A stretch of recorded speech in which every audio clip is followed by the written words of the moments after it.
7h43. Lembrando que você tem um canal de interação com a gente, é o 99291-2167. Quero aqui mandar um abraço todo especial para a mãe do Jonatas, ele que é o nosso produtor aqui do Manhã no Ar. Uma figura sempre com muita autoestima, todos o admiramos aqui, mas a gente tem uma certa admiração pela senhora também, que colocou esse ser no mundo e o suporta até hoje. Portanto, um abraço para a mãe do Jonatas, viu? Eu só não estou dizendo o nome da senhora porque ele pediu para mandar referência, mas não quis dizer o nome da senhora. Então, a dona Aparecida, a senhora é uma santa. A dona Dulce e a dona Aparecida são duas mães para lidar com esse rapaz. Duas mães. Vocês são santas. Eu penso que eu falo em nome de toda a equipe aqui, viu? 7h44. Vamos para a notícia? Vamos lá. Pelo calendário legislativo, os deputados estaduais entrariam em recesso apenas na próxima segunda-feira. Mas como eles têm pressa pela folga, pelo recesso de fim de ano, ontem os parlamentares fizeram hora extra durante a noite e voltaram às pautas pendentes. O orçamento para o ano que vem foi um dos assuntos debatidos e foi aprovado no valor de 18,9 bilhões de reais. A pauta foi longa, 106 matérias, incluindo projetos de lei, vetos governamentais e ainda a lei orçamentária anual. A lista acumulou porque na última semana as votações foram adiadas por falta de quórum.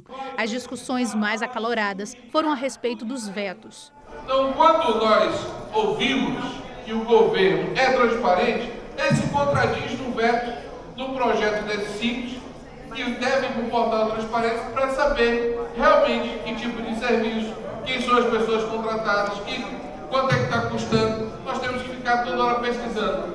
Mas a maior parte foi mantida a favor do governo. A exemplo da matéria que prevê a criação de um fundo de segurança pública. Deputados sugeriram que a comissão da Assembleia, referente ao tema, ajudasse a gerir os recursos. Mas a proposta foi barrada na sanção. O que nós estávamos discutindo aqui foi um veto parcial, que foi a alteração do Fundo Estadual de Segurança Pública, que o governo mandou uma mensagem para cá, que pedia que tivesse uma alteração para que o governo pudesse receber um recurso federal para poder investir na área de segurança pública. E um colega deputado apresentou uma emenda para que um membro da Comissão de Segurança Pública da Assembleia tivesse um assento. Como é uma questão, o fundo de atribuição do Executivo, né? Acaba que é um vício de iniciativa, e isso aqui foi discutido e foi entendido, e tanto que foi mantido o veto do projeto que o governo mandou. Muitos dos projetos aprovados concederam medalhas e títulos a personalidades. O ex-candidato à presidência Ciro Gomes e o diretor-presidente da Fundação Amazônia Sustentável, Virgílio Viana, foram alguns nomes beneficiados. Além disso, parte das propostas foi direcionada para pessoas com deficiência. E uma das demandas dessas pessoas era a criação da carteira da pessoa com deficiência. A Casa aprova essa alteração. E eu acredito que já no próximo ano nós tenhamos essa carteira, que vai ser extremamente benéfica para todas as pessoas que tenham alguma deficiência.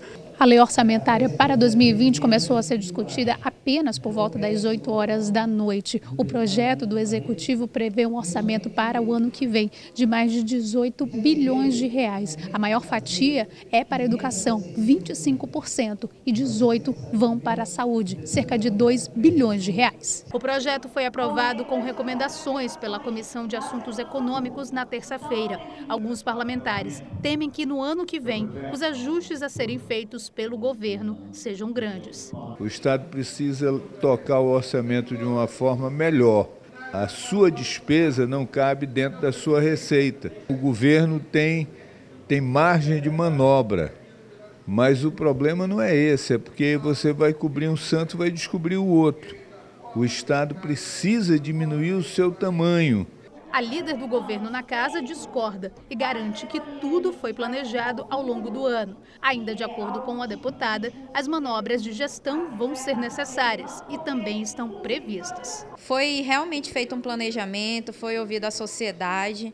A gente tem aí agora uma lei orçamentária anual que é uma peça fictícia com estimativas de receitas que vão entrar para o Estado, mas que a todo tempo, se você abrir o Diário Oficial hoje, por exemplo, se faz o remanejamento de orçamento. Eu creio que esse orçamento ele vai sendo ajustado conforme as necessidades. Isso acontece todos os dias. O orçamento de 2020 é cerca de 8% maior que o deste ano. As áreas que mais tiveram aumento de recursos foram a educação, saúde e segurança pública. Somando só essas 3 áreas, são quase R$1,5 bilhão a mais do que foi destinado em 2019. Para a gente ver a seriedade do assunto que está sendo debatido ou que foi debatido e que foi decidido em hora extra. Em hora extra. Alguém pode dizer assim, mas isso é perseguição.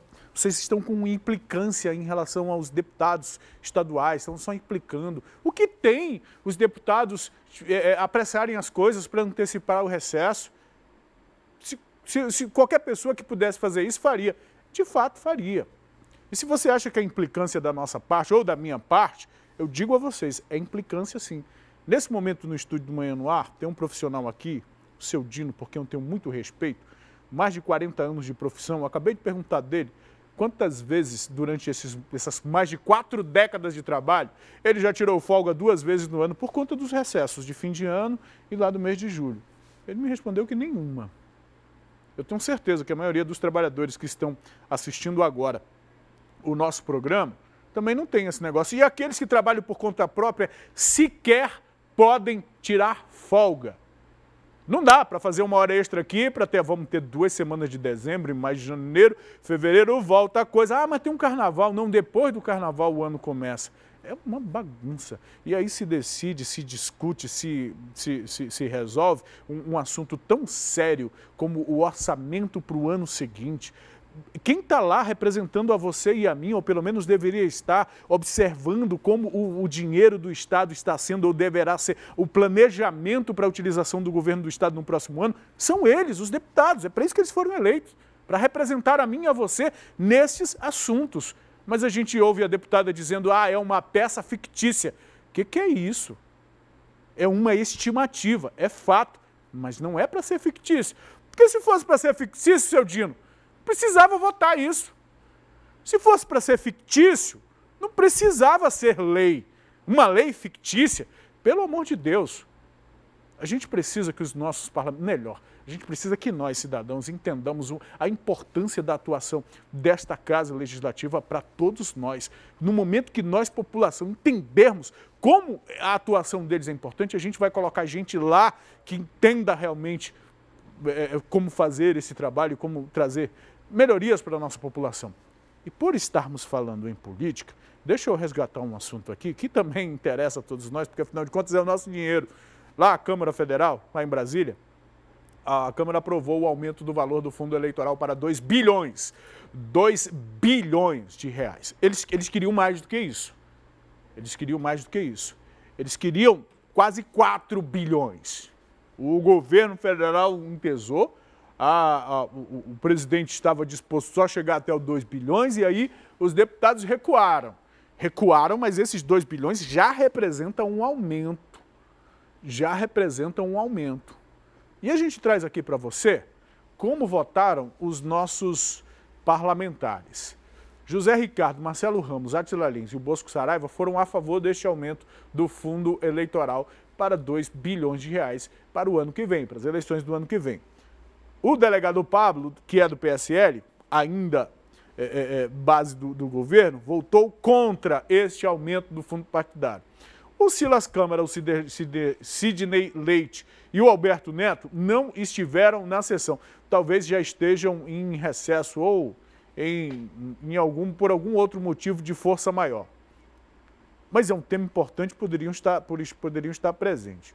Se algum deles se sentir ofendido ou alguma coisa, porque eu estou dizendo que eles deveriam estar presentes ou poderiam estar no recesso, pode dizer aqui, manda uma nota aí para a gente, aqui tem o nosso telefone, tem o número da nossa produção, para dizer onde estavam que não participaram da votação, que não participaram disso aqui. É até importante o nosso público saber, né, por onde andam os nossos parlamentares, é a nossa bancada, é uma bancada pequena comparando com outras bancadas, mas que precisa, portanto, ser efetiva, estar presente, estar coesa. E esse é o resultado, é o quadro da atuação dos nossos parlamentares para você, meu amigo telespectador, meu amigo eleitor, ter a noção do que... Aí se você concorda com quem votou a favor do aumento, ou quem votou contra, ou se você acha legal a ausência, aí já é com você. A gente está trazendo aqui a informação sem qualquer juízo de valor sobre a atuação deles. Mas em termos de política, falando de política, a gente pode até ter uma opinião, trazer uma opinião ou outra, mas você aí tem que ter a sua própria opinião. Você aí tem que ter uma opinião clara sobre a atuação dos nossos parlamentares. É sua responsabilidade como cidadão. Até porque esse assunto, por que te interessa? Porque vai tirar dinheiro da saúde, vai tirar dinheiro da infraestrutura, vai tirar dinheiro de outras áreas para o fundo partidário. Dinheiro para ser gasto com campanha política. Então, meu amigo, isso te interessa muito. Principalmente você, por exemplo, que compra remédio na farmácia do trabalhador. Então, te interessa, viu? 12 vias do Conjunto Vieira Alves, aqui no bairro Nossa Senhora das Graças, na zona centro-sul da cidade, tiveram o tráfego modificado nesta quarta-feira. A maioria passa a ser via de mão única. A modificação começou nas primeiras horas desta quarta-feira. O sistema binário foi implantado para dar mais fluidez para quem trafega no Conjunto Vieira Alves. E a alteração agradou quem passa diariamente pela área. O Vieira Alves aqui, a gente muito comprometido, o trânsito muito difícil, vai melhorar bastante. As mudanças começam próximo à Avenida Maceió e se estendem até a Avenida Djalma Batista. Esse trajeto engloba 12 vias adjacentes. A partir de agora, a maioria delas passa a ser mão única. Nós colocamos as vias, 12 ruas, compreendidas entre a Maceió e a Djalma Batista, interligando a João Valério a Pará. Essas 12 ruas, elas têm sentido único de circulação, uma indo, outra voltando, né? Então, esse ordenamento vai facilitar o tráfego de veículos e também a questão do estacionamento, porque agora nós vamos ter mais espaço. Cada via foi sinalizada. Além disso, durante os próximos 15 dias, agentes de trânsito também vão estar no local para orientar os motoristas. Bom, é importante ficar atento a essas alterações, viu? E nesta quarta-feira, um incêndio no edifício Rio Negro, no centro de Manaus, assustou quem estava no local. O foco teve início no segundo andar e o prédio foi evacuado logo após soar o alarme. Quem estava nos andares superiores utilizou as escadas de emergência para descer até o saguão. Uma vítima que estava desorientada em meio à fumaça foi resgatada e logo o fogo foi controlado. De acordo com o Corpo de Bombeiros, um curto-circuito na fiação elétrica causou o incêndio. Hoje, as atividades no prédio serão interrompidas para a avaliação de acordo com a Defesa Civil.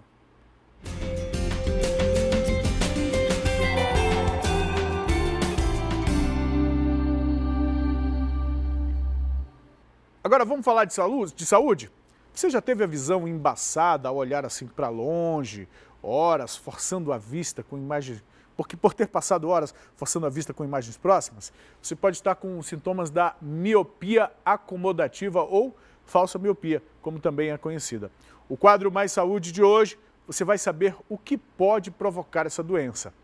Segundo dados do Comitê Gestor da Internet no Brasil, cerca de 70% da população brasileira está conectada, o que equivale a mais de 126 milhões de pessoas. De acordo com uma pesquisa realizada pelas empresas de marketing digital Hootsuite e We Are Social, o tempo de permanência do brasileiro acessando a internet também é alto, 9 horas e 14 minutos por dia.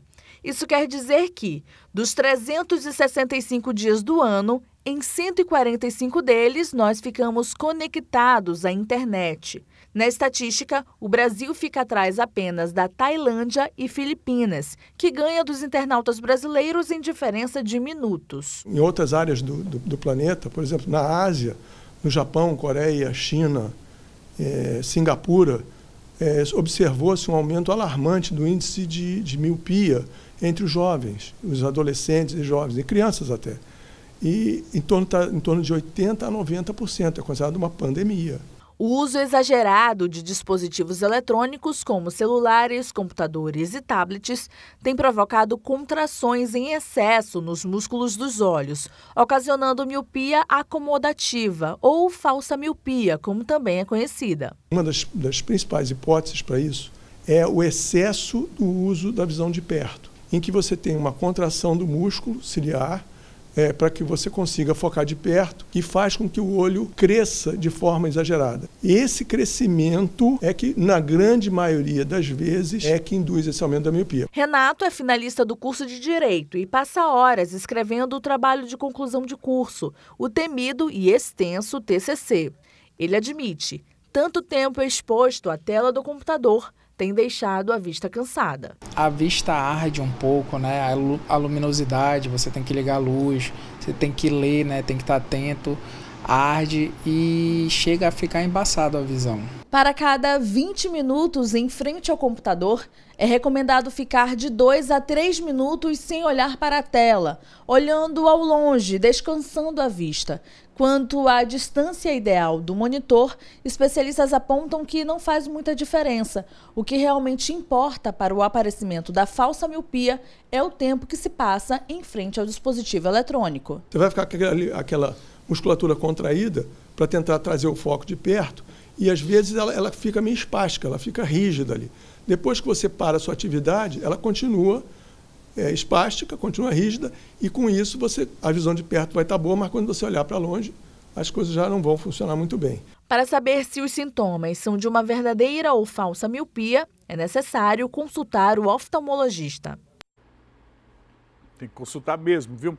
E olha, a Fundação SECOM passou a oferecer hipnoterapia como recurso terapêutico para aliviar dores de pacientes em tratamento de câncer e acompanhantes que necessitam do serviço.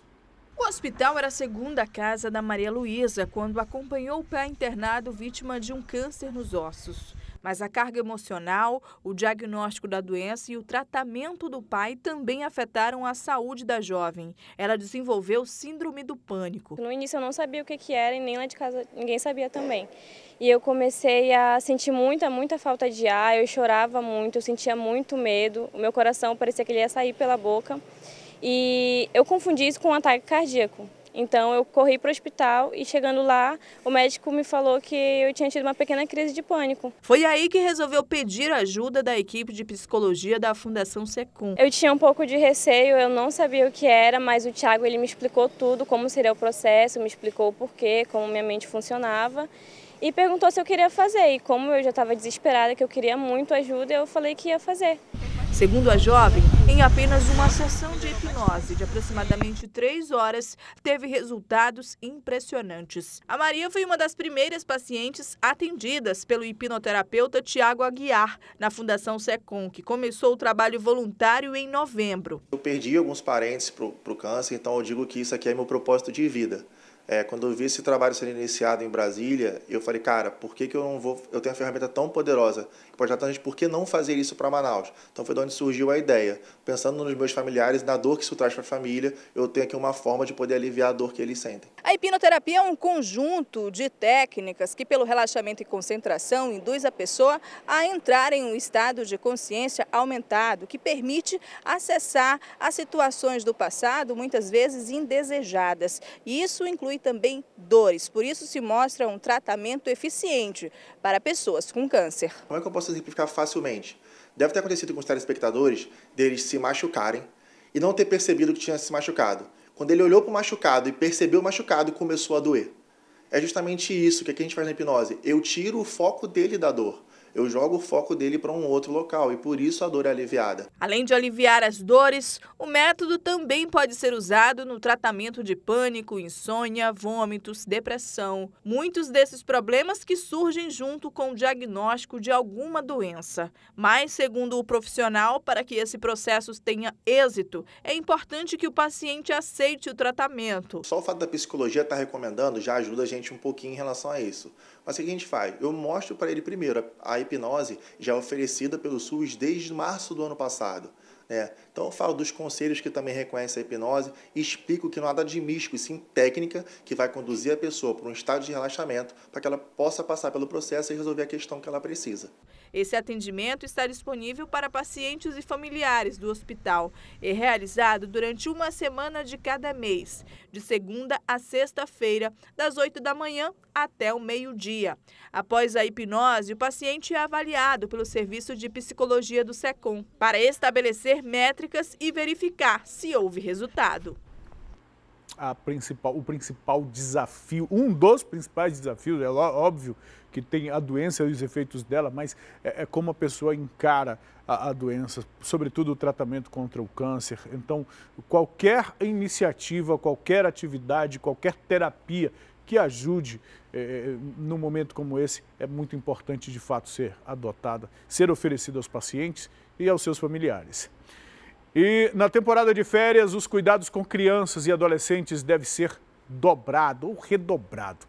O afogamento, por exemplo, é o segundo tipo de acidente que mais faz vítimas aqui no estado do Amazonas. Valentina já está de férias e os pais não saem de perto da pequena. O medo é que ela possa sofrer algum tipo de acidente. No período de férias, nossa preocupação triplica, né? Tudo que parece ser simples, se a gente não tomar cuidado, pode ser perigoso. É mesa de centro, é canto de mesa, é canto de bancada, é escada, varanda. Todas as varandas aqui de casa são teladas por causa disso. Durante as férias, as crianças passam mais tempo em casa. E é justamente nesse período que vários tipos de acidentes podem acontecer. O corte de anel, criança que fica presa aí em fio, em fiação elétrica, criança que cai de plano elevado, brincando com pipa, né, e cai da laje, é criança que fica presa em grade. Além dessas ocorrências, outra grande preocupação é com o afogamento. De acordo com o Corpo de Bombeiros, esse é o segundo tipo de acidente que mais mata no estado. Em Manaus, nós atuamos com o grupamento de guarda-vidas lá na Ponta Negra e é diariamente. Diariamente nós encontramos aí ocorrências na qual a maioria das vezes a gente consegue resgatar a vítima ainda com vida, mas também nós temos a preocupação, né, em orientar e alertar, né, os cuidados que os administradores, proprietários de condomínios, clubes, né, e outros demais balneários, né, esses locais devem estar dotados aí de um guardião de piscina, de um guarda-vidas, dotado de treinamento para fazer esse tipo de resgate. Aqui na casa da Anne, por exemplo, ao redor da piscina tem essas grades de segurança que dificultam a passagem da Valentina. Quando a gente mesmo vai acessar a piscina, é necessário retirar a grade, que é algo pesado, que ela não consegue carregar, porque precisa ser puxado para cima, porque tudo é um perigo. Piscina, então, piscou, Deus me livre, nem pensar. Segundo a Fundação de Vigilância em Saúde, de janeiro a novembro deste ano, 43 pessoas até 14 anos de idade morreram afogadas aqui no Amazonas. Em casos de rios e piscinas, a orientação é que os responsáveis não ingiram bebidas alcoólicas nem tirem os olhos das crianças. Evitar o uso de boias de braço, né, ingestão de alimentos aí em grande quantidade e estar sempre próximo das crianças, dos idosos, quando eles estiverem fazendo uso do balneário. Essa preocupação ela é interessante e pode salvar vidas. É importante ter em mente que ninguém tira férias de ser pai ou de ser mãe. O menino pode estar de férias da escola, você pode estar de férias do trabalho, mas folga, férias de ser pai e de ser mãe, ninguém tira. Tem que ficar de olho no curumim, na cunhantém o tempo todo. Não pode descuidar de forma, sob hipótese alguma. Agora, falando em relação a não tirar férias de ser pai e de ser mãe, enquanto a meninada, a molecada aí já está fora da escola, tem muita gente que está atrás de matrícula, tem muita gente que está atrás de escola, tem gente, enfim, é isso que tem que se fazer todo fim de ano, viu? E tem uma informação aqui, para quem for renovar matrícula ou se matricular nos colégios da Polícia Militar. O Ministério Público do Amazonas informou que, por decisão judicial, garantiu que para as matrículas de 2020 estão proibidas cobranças de taxas pelas associações de pais, mestres e comunitários. A ação surgiu depois de várias reclamações e denúncias que iam desde a cobrança de taxas para matrículas até a falta de prestação de contas sobre a aplicação do que era arrecadado. E mesmo com a decisão, o Ministério Público garante que vai continuar investigando os casos, viu? Portanto, é importante ficar atento aí nessa determinação do Ministério Público para você que tem aluno que vai continuar estudando ou para você que vai matricular o filho em uma dessas escolas administradas, geridas pela PM. Vamos mostrar a participação do nosso telespectador? O telespectador que participa com a gente, dessa vez pela nossa página do Facebook. Ariane Balieiro deseja uma boa quinta-feira a todos e que é lá do Morro da Liberdade. Um abraço para quem é de lá, viu? Lá do Terra Nova tem a Fátima Furtado assistindo a gente, o Diego mandando bom dia, Joana Dark fala que está atravessando o Encontro das Águas com muita chuva, viu? E um bom dia para Jordana Costa também. Tem mais participação aqui? Vamos lá para o WhatsApp. Oi, bom dia. Estou ligado no Manhã no Ar, aqui no Viver Melhor, muita chuva. Olha o céu aí, né? O aspecto de chuva, céu nublado. Bonita imagem. E aqui é chuva mesmo, Manuel Cardoso. Aqui no Mundo Novo, chovendo muito. E pelo registro da foto, de fato, muita água caindo naquela área. Ou caiu, né? Tem mais aqui, tem mais interação. Bom dia, Manuel. Meu nome é o meu Jefferson, que está dizendo ali. Estamos aqui, eu assisto você todos os dias de segunda a sexta-feira, obrigado. Tem o Gabriel, que todo dia assiste o programa. Mora lá no Fazendinha. E é o quê? Eu sou seu fã, meu sonho é ele conhecer um... Olha, quem sabe um dia desse fazendo uma reportagem por aí, não é não, Gabriel? Um abraço para você. Bom dia, Manuel. Sou Francisco Vieira de Eirunepé, ligado no Manhã no Ar. Melhor programa da manhã. Obrigado aí, obrigado ao Francisco, obrigado a Eirunepé pela audiência.